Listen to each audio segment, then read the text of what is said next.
नमस्कार, between the lines with Niranjan में आपका स्वागत है। आज हम बात करेंगे बिहार में जो एसआईआर चल रहा है उसकी। आज सुप्रीम कोर्ट में उस मामले की सुनवाई थी। तो क्या इस सुनवाई के बाद जो आज सुप्रीम कोर्ट का फैसला आया है उसके बाद जिसके पास भी आधार कार्ड है उसका नाम वोटर लिस्ट में शामिल हो जाएगा? सुप्रीम कोर्ट ने एक 12वें डॉक्यूमेंट ग्रुप में इलेक्शन कमीशन ने 11 डॉक्यूमेंट की लिस्ट जारी की थी कि इन डॉक्यूमेंट के साथ आप देंगे तो आपका वोटर लिस्ट में नाम शामिल होगा। एसआईआर में ये था और 12वें डॉक्यूमेंट के रूप में आज आधार को शामिल करने के लिए कहा।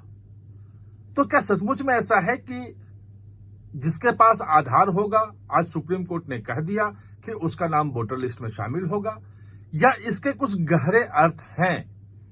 जो विपक्ष जो खुश हो रहे हैं, जिन लोगों ने एसआईआर को चैलेंज किया था वो खुश हो रहे हैं कि चलो हमारी बात मान ली गई। उनके वकील भी कह रहे हैं, तमाम कह रहे हैं कि एक डॉक्यूमेंट के रूप में 11 डॉक्यूमेंट दिया था और 12वें डॉक्यूमेंट के रूप में आधार अब शामिल हो गया है। सुप्रीम कोर्ट ने कह दिया है, यानी कि जिसके पास भी आधार है उसका वोटर लिस्ट में उसका नाम होगा, उसका नाम नहीं कटेगा, वो जुड़ जाएगा। तो क्या सचमुच में ऐसा है? अगर आज के फैसले की और अभी तक जो 8 जुलाई को पहली जो सुनवाई थी एसआईआर के खिलाफ, तमाम विपक्षी दल गए थे उसमें, वो उससे लेकर के और अभी तक की सुनवाई का अगर हम विश्लेषण करें तो इसके कुछ और अर्थ निकलते हैं। वो समझना जरूरी है, वरना होता यह है कि लोग गलतफहमी में रहते हैं और बाद में फिर दोष देते हैं कि चलो चुनाव आयोग, सुप्रीम कोर्ट ने फैसला दे दिया, उसके बाद भी चुनाव आयोग अब बात नहीं सुन रहा है, चुनाव आयोग सुप्रीम कोर्ट के भी नहीं मान रहा है। तो दरअसल अगर आप 8 जुलाई का जो सुनवाई थी उस पे अगर आप जाएंगे तो उसमें लोग का यही कहना था कि भाई ये जो 11 डॉक्यूमेंट की जो सूची दी है इलेक्शन कमीशन ने, इसमें जो 3 डॉक्यूमेंट और जुड़ने चाहिए। एक तो आधार है, वोटर लिस्ट में जो नाम है वो है, और एक राशन कार्ड है। जो इसका कहना था, चुनाव आयोग का कहना था कि ये जो डॉक्यूमेंट है इसमें किसी के सिटीजनशिप, ये नागरिक है, इसकी पुष्टि नहीं होती है, इसीलिए इसको शामिल नहीं किया जा सकता है सीधे। हाँ, सुप्रीम कोर्ट के कहने पे जब कहा कि इसको भी आप उसमें शामिल करो कि जो डॉक्यूमेंट दस्तावेज दे उस दस्तावेज में ये भी हो और कोई फॉर्म जमा कर सकता है इन दस्तावेजों के साथ, तो इलेक्शन कमीशन का उस पर कहना था कि ये लिस्ट में हमारे पहले से है, अगर कोई देता है तो हम ले लेंगे, लेकिन इसके आधार पर हम वोटर लिस्ट में नाम नहीं शामिल करेंगे। इसके बाद फिर 28 जुलाई को भी सुनवाई हुई, फिर उसके बाद अगस्त में सुनवाई हुई और अंत में जाके 8 सितंबर को आज फिर सुनवाई हो गई है। और इसमें जो चेंजेस अगर आप देखेंगे तो वो चेंजेस कहीं दिख नहीं रहे हैं। जो 8 जुलाई का फैसला था जिसमें ये कहा गया था कि राशन कार्ड, और निर्देश था, फैसला क्या था, वो निर्देश था इलेक्शन कमीशन को कि आप आधार कार्ड, राशन कार्ड और इपिक जो इलेक्शन कमीशन का वोटर आई कार्ड होता है, इन तीनों को भी आप एक प्रूफ के रूप में रखें, ये सुझाव दिया था। और उसको इलेक्शन कमीशन ने कहा था कि हम उसको मानेंगे। आज उसमें कोई चेंजेस आया हो ऐसा मुझे नहीं दिख रहा है। मैं आपको बताता हूं कैसे, आप भी शायद इससे सहमत होंगे कि जो आज सुप्रीम कोर्ट ने कहा है उसके मायने जो हैं वो कुछ दूसरे हैं, निकाले कुछ दूसरे जा रहे हैं। दरअसल 12वें डॉक्यूमेंट के रूप में आधार को शामिल करने का जो आदेश है, उस आदेश का मतलब ये नहीं है कि जिसके पास आधार कार्ड है वो उसका नाम वोटर लिस्ट में शामिल हो जाएगा। ये पहले आ चुका है कि जो बिहार का सीमांचल का इलाका है, पूर्णिया है, कटिहार है, बाकी सब वहां पे सीमांचल वाले जो जहां पे इन्फिल्ट्रेशन बहुत ज्यादा है, जहां कहा जाता है कि बांग्लादेशी घुसपैठिए बहुत ज्यादा आ गए हैं और वहां की डेमोग्राफी चेंज हो गई है, मुस्लिम बहुल इलाका हो गया है, 60-70% तक मुस्लिम पहुंच गए हैं, पॉपुलेशन पहुंच गया है। और वहां पे 130% जितना पॉपुलेशन है उससे ज्यादा आधार है। तो ऐसे आधार को कैसे माना जाए, एक बहुत बड़ा था कि प्रूफ कैसे माना जाए।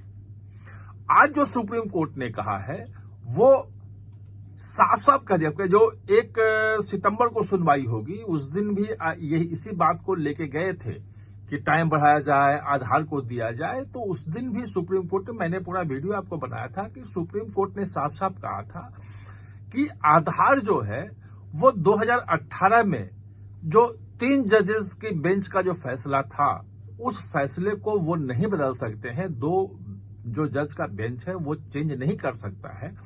और वो जो फैसला था वो फैसला ये था कि आधार जो है वो नागरिकता का प्रमाण पत्र नहीं है।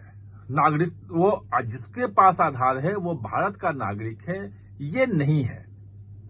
वो सिर्फ और सिर्फ आपकी पहचान का है कि आप कौन हैं, आपकी बायोमेट्रिक क्या है, आपकी पहचान का जो है दस्तावेज है, वो नागरिकता का दस्तावेज नहीं है, नागरिकता प्रमाणित करने का दस्तावेज नहीं है। ये 1 सितंबर को भी कहा था। और आज जब सुनवाई थी और 12वें दस्तावेज के रूप में, डॉक्यूमेंट के रूप में आधार को शामिल करने के लिए कहा, तो सुप्रीम कोर्ट ने ये साफ साफ कह दिया कि मैं कह रहा हूं कि आधार को लेकर के आप जो फॉर्म भरे जा रहे हैं वो आप रखो, उसको विचार करो, 12वां डॉक्यूमेंट ये रहेगा। लेकिन इस डॉक्यूमेंट के आधार पर कोई वोटर लिस्ट में नाम जिसका शामिल हो, ये हम नहीं कह रहे हैं। ये फैसला चुनाव आयोग को करना है। यानी कि संविधान का जो अनुच्छेद जो 326 है, जिसमें चुनाव आयोग को यह पावर दिया गया है कि 18 साल से अधिक उम्र का व्यक्ति, भारत का नागरिक वोटर लिस्ट में शामिल हो, वो उसको कोई चैलेंज नहीं कर सकता है। और चुनाव आयोग ही तय करेगा कि व्यक्ति भारत का नागरिक है या नहीं है। ये उसका सॉवरेन राइट है। और इसमें जो पीपुल्स रिप्रेजेंटेटिव एक्ट है, जन प्रतिनिधित्व कानून जो है, उसका भी हवाला दिया गया कि उसमें भी नागरिकता तय करने का अधिकार जो है वो चुनाव आयोग को है। यानी कि अभी तक जो तर्क दिया था, अभिषेक मनु सिंघवी जो कह रहे थे, सुप्रीम कोर्ट में तर्क दे रहे थे कि नागरिकता तय करने का अधिकार चुनाव आयोग को नहीं है, वो सिर्फ देखे कि व्यक्ति है या नहीं है। आज सुप्रीम कोर्ट में क्लियर हो गया कि नागरिकता तय करने का अधिकार भी वोटर लिस्ट के लिए खासतौर पे वो चुनाव आयोग को है। और आधार अगर कोई जमा करता है, आधार के साथ किसी का आया है, तो भी चुनाव आयोग को अधिकार है कि वो चेक करे कि सचमुच में ये आधार वाला व्यक्ति जिसने आधार कार्ड दिया है उसके पास बाकी दस्तावेज नहीं है, तो क्या ये सचमुच में भारत का नागरिक है। वो चेक करके संतुष्ट होने की बात सुप्रीम कोर्ट ने आज कही है। और चुनाव आयोग का जो पुराना स्टैंड है, उस स्टैंड को आज इससे मजबूती मिली है। और जाहिर है कि आने वाले समय में जिनके आधार होंगे, अगर कट गया, कुछ हुआ तो हंगामा होगा। लेकिन सुप्रीम कोर्ट का फैसला आज बहुत ही क्लियर है इस मामले में, ये जानना जरूरी है। आप हमारे साथ चर्चा में जुड़े, इसके लिए बहुत बहुत धन्यवाद।